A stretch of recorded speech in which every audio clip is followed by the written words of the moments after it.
Hi, I'm Kathryn Lopez from the National Review Institute and joined by Patrick Brown from the Ethics and Public Policy Center. Thanks so much, Patrick. You write a lot about family policy.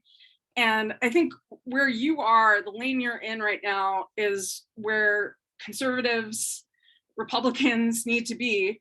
And I think if nothing else, first of all, it's the right place to be. We need to help families. But the election on Tuesday, I think, made clear in new ways that people are not convinced that we're serious about wanting to help mothers and families and babies. There's that old caricature that pro-lifers only care about the baby until it's born, birth, right? And we really need to inundate people with the evidence that we care beyond birth. Can you talk about some of your thoughts as we're processing the election?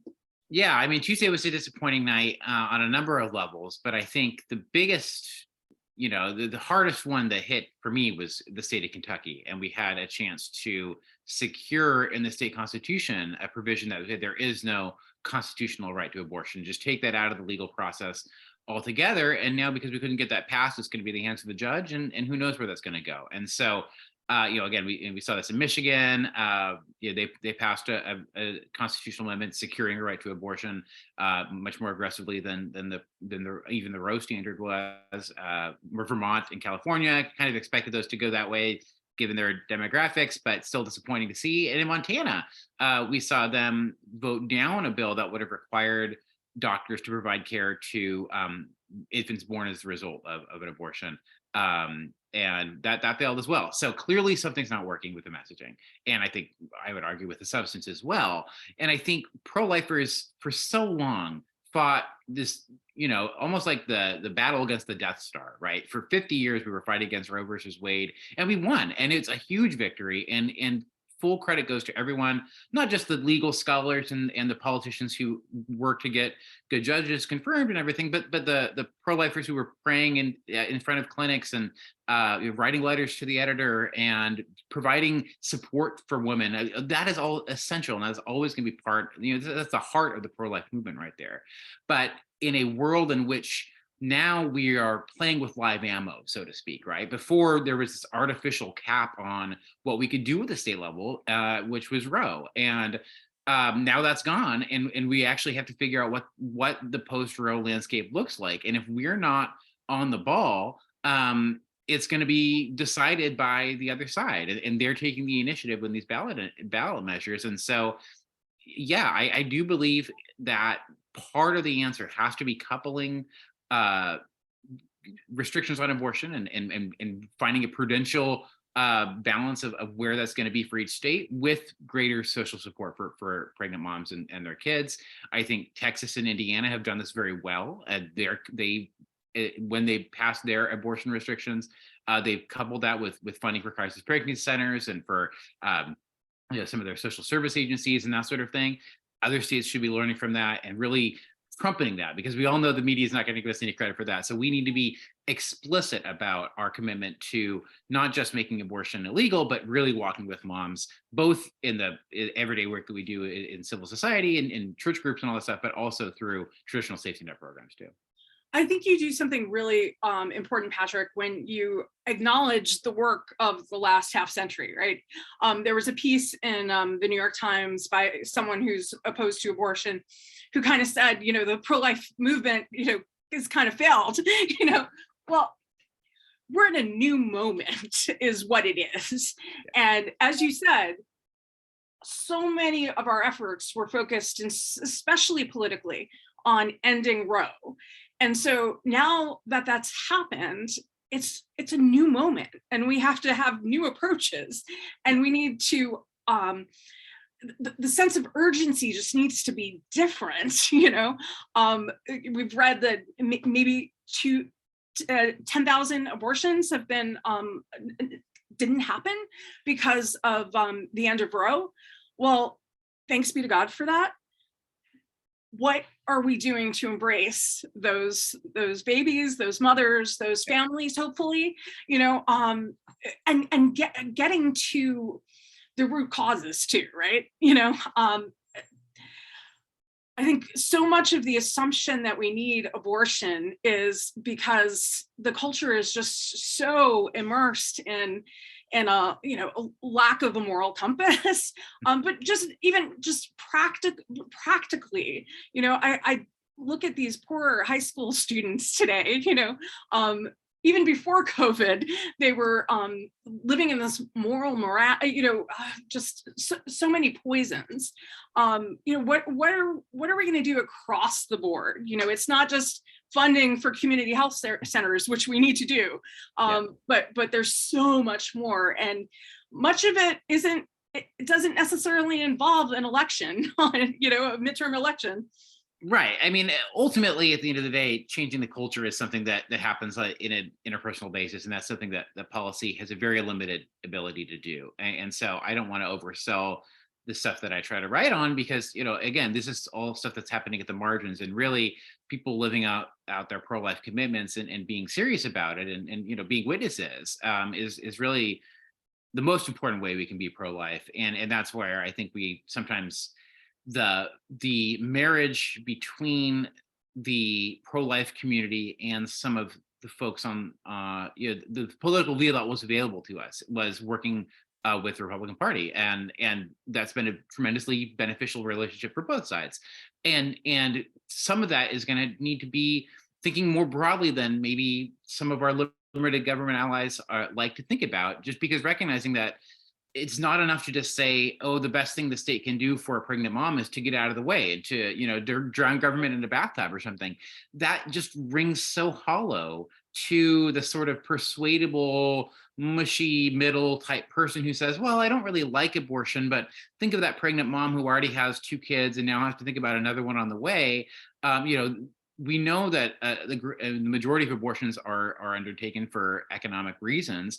Can we solve all of those through policy? No. But can we ease some of the burdens facing moms? I think we can do a much better job. And again, it kind of flies in the face of some of the orthodoxies of the past, but I think we're in a new moment now. And so, again, I've seen some people sort of critique, say, well, you can't spend more on, you can't give mom free formula and diapers and expect pro-choicers to be convinced. And no, I don't think that's the case, but that's not my audience. That shouldn't be our audience. The audience should be the people who do, most Americans do have some moral reservations about abortion, whether they, will vote on that or not, and demonstrating our credibility to them and saying, this is not about trying to control women's bodies or anything like that. This is about protecting human life and making sure that moms and their babies can flourish. These are the kind of, again, we were already doing this work, but really being intentional about telling that story, and then also saying, look, we're investing public resources and being more increasing the sort of skin in the game for us as a church, as a political movement. Those type of things has to be front and center, or we're just going to continue to keep losing at the state level. And when we talk about these things publicly, particularly in a political context, sometimes I think it comes off people as, oh, having a baby is a miracle and adoption is beautiful, and everyone who lives in the world knows these things are difficult, right? Yeah. Grueling at times, and yes, beautiful, but we have to acknowledge that it's hard, and a woman or a girl, 17-year-old girl, when I've done sidewalk counseling, that's who I encounter the most, 17-year-old, 18-year-old girls, when they choose life, that's amazingly courageous. And we have to acknowledge that, and we have to be willing to walk with them in new ways. I mean, we talk about public policy and which is important, but also just walk in the walk. If you're a religious believer and you go to a church or a synagogue, or adopt a family, make sure we know what the needs in the community are and are trying to meet them. I agree, and part of this is I think public policy does have a role to play in terms of not just the sort of immediate needs of moms when they're pregnant and postpartum. I think that's a critical time that we really need to be willing to spend a lot on, but also orienting all of our public policies in a more pro-family direction. Stuff like the child tax credit and Right. other things like that, where we can be actually making life easier for parents. I think that should be a goal of most politicians, to be frank. I think that kind of gets short shrift at times, but also just in our personal life. I think sometimes it's certainly easy to kind of get on the bus or be at the park and see a mom who isn't disciplining their kid the way that we would, or sort of roll our eyes, and just remember that she's doing her best and figure out ways that we can just create that culture where parents feel like they have the support of the community around them. Again, this is something that it's hard to scale up. This is something that can only be done in community and in relationship, and so it's hard for me to just sit here and say like what that's going to look like. But being again, engaging in the political sphere, I think, is essential, but also that's going to be hollow without the personal commitments to back it up. Just as the sort of only talking about crisis pregnancy centers as the only solution is hollow without a sort of commensurate level of grappling with what public policy can do better. I think it has to be both, and I do think a lot of pro-lifers do this already, but as a movement, as the sort of organizations and the priorities that we set as people who are engaged in politics and people who are talking about this stuff or engaged in this work, we need to be thinking about ways, especially in blue states, right? I think this is especially important in places like Colorado or really most of the mountain region and certainly the Northeast, where passing a pro-life law is pretty hard sledding, right? Are there ways that we can demonstrate our credibility when it comes to expanding choices for working parents in childcare, or a state level child tax credit, or better prenatal care, or whatever that is? Being there for those discussions and working with groups who we might not have a lot in common with, Right. but demonstrating, hey, look, we're serious about wanting to be there for families, wanting to be there for parents. I think that buys you a little goodwill once you say, and then we also really want to have this discussion about 12 weeks, 14 weeks, 8 weeks, whatever's right for your state. I think that has to be part of the conversation. And as you alluded to earlier, too, telling the story better of the people who are on the front lines, of the ministries on the front lines, of the courageous mothers, of the courageous families who are doing the most important work in the world of raising a child, right? And doing it successfully. I mean, one of the things that abortion tells women is that they're not capable of amazing things, which they are, because there are plenty of women whose stories can be told. So doing a better job of that too, and making sure people know what the resources are. I'm struck by how one of the things that gives me some consolation when I think about what happened in Michigan, California, Kathy Hochul in New York, who's as radical as they come on these issues. People don't know. When I quote Kathy Hochul to people, they think I'm crazy. And so it does give me some comfort, as you were talking about earlier.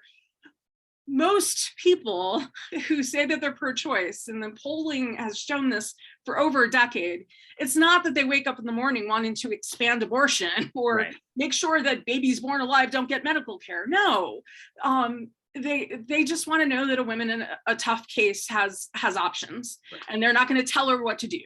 And so that gives us a lot of room to work with people. And so to be less political about it in sort of a polarizing way, I think is key. Obviously, the tax credits, paid family leave, really showing that we're willing to compromise, frankly. That's what leadership involves. It's not a purity test, right? And because we live in the real world. But also to make clear that this isn't about wanting to destroy our enemies or control women's bodies, or, as you said, this is about, we actually want to end the misery of women having to feel like they have to choose abortion because of economic reasons, most often. Well, yeah, I think this whole 6 months or so since the court handed down its decision has shown how ill-prepared a lot of pro-lifers were for these conversations. And I think back to how much time we had to spend on ectopic pregnancies, which, to be fair, was very clever of the other side to focus the attention on something that pretty much every pro-lifer agrees is not considered an abortion. It's a life-saving treatment because that baby is never going to be viable.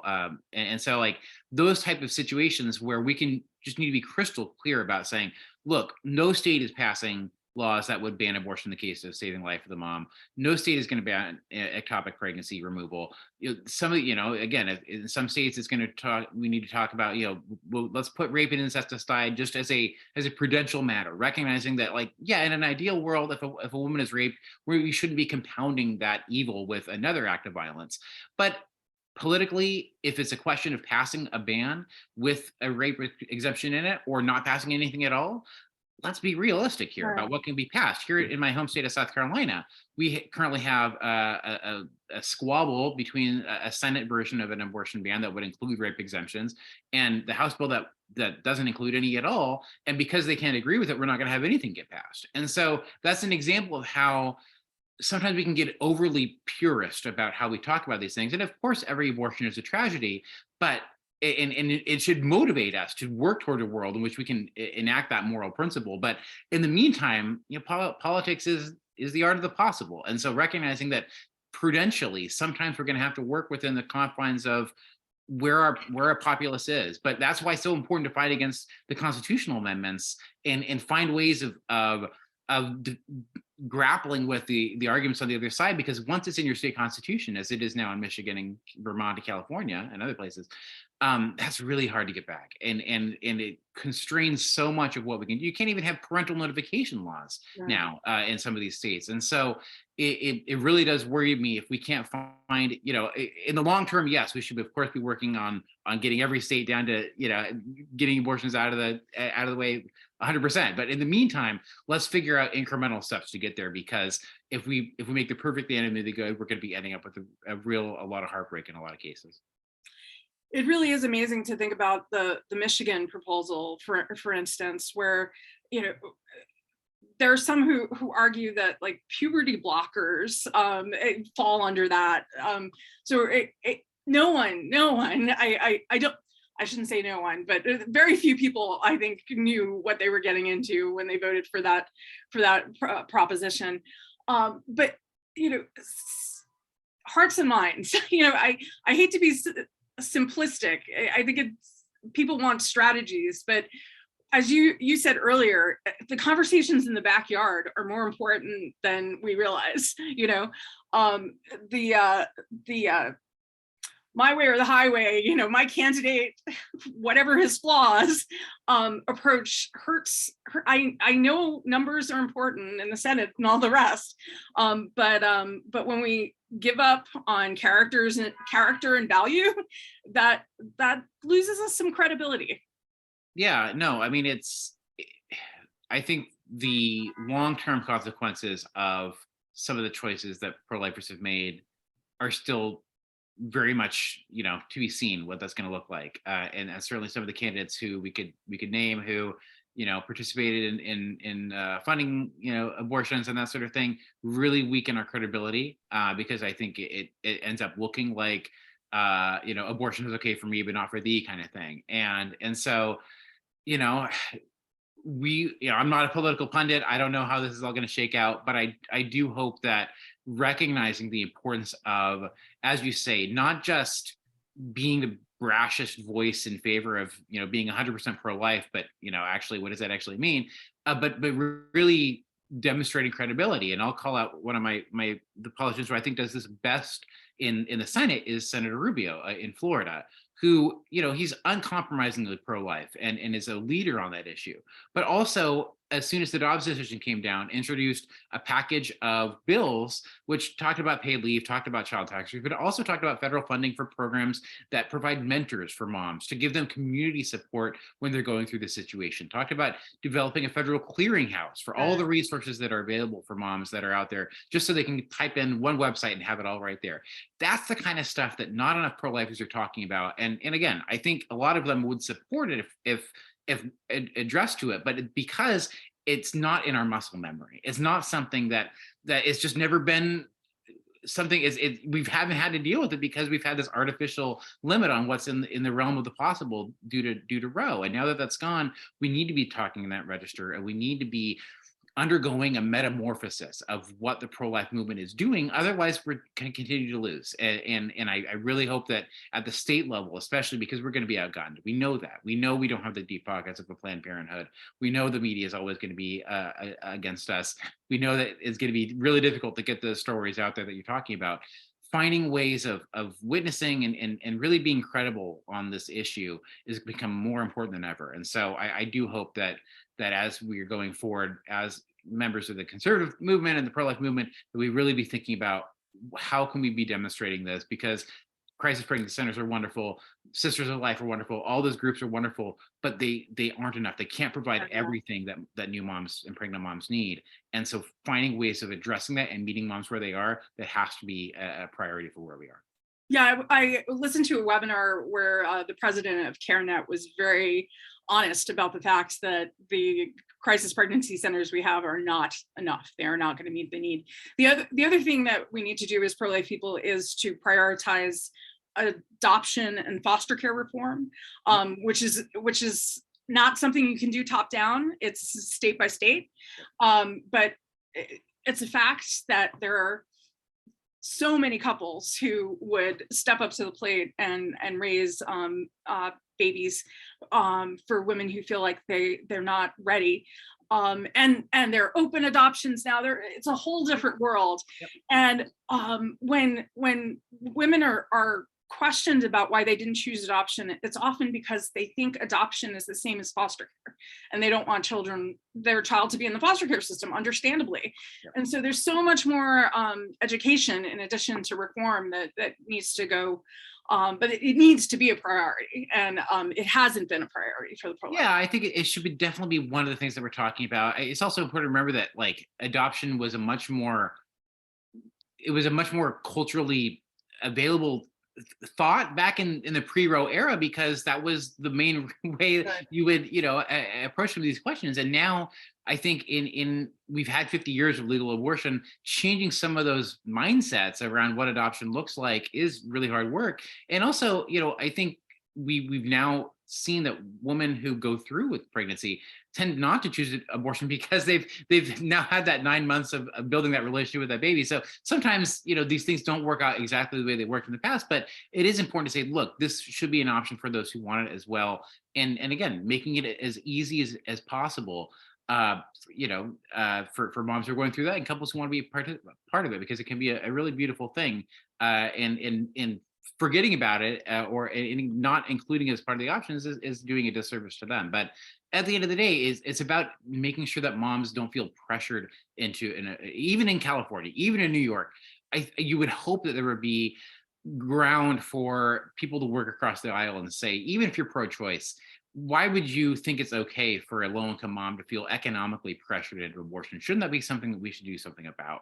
And I think that if we start there and really show that we're in it for the long haul and wanting to make that decision unthinkable for moms, really, and making it so abortion is not seen as a sort of safety valve, but really as a tragic act, what it is.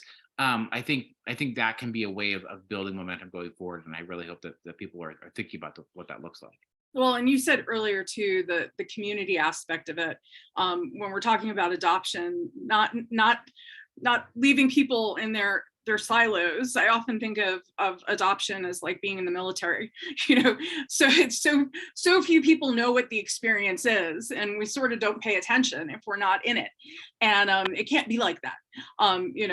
Communities, churches need to really be resources for families who have adopted from foster care, for instance, because there's often trauma that goes along with that. But really, really, the most important thing here is to just take this moment as a huge new opportunity to think innovatively and creatively about what it means to be pro-life. Because it's not about ending Roe anymore, because Roe is gone. But as you say, we're really used to abortion, and it's going to take time to get us out of that mindset and thinking differently. So thank you, Patrick, for the work that you're doing, particularly in policy, to try to convince conservatives that it's okay. It's okay to support families, even with government money sometimes. Right, and it doesn't have to break the bank. There's ways we can be smart about it. There's ways that we can be using available possible money or thinking about some of the incentives that are in some of the programs. This isn't about big government, sort of pro-life socialism, right? This is Right, right. about finding ways that we can work with families and really put subsidiarity into action about strengthening the family, which is that sort of central unit of society, and giving them the ability to provide a safe and environment for their kids. So I do think it's important, and I do think it's the way forward, because if we don't figure this out, it's going to be a disaster for a lot of unborn babies, and it should be a wake up call. This week should be for everybody. And again, an opportunity. Yeah, huge opportunity. Well, thank you, Patrick Brown. Where's the best place for people to follow your work?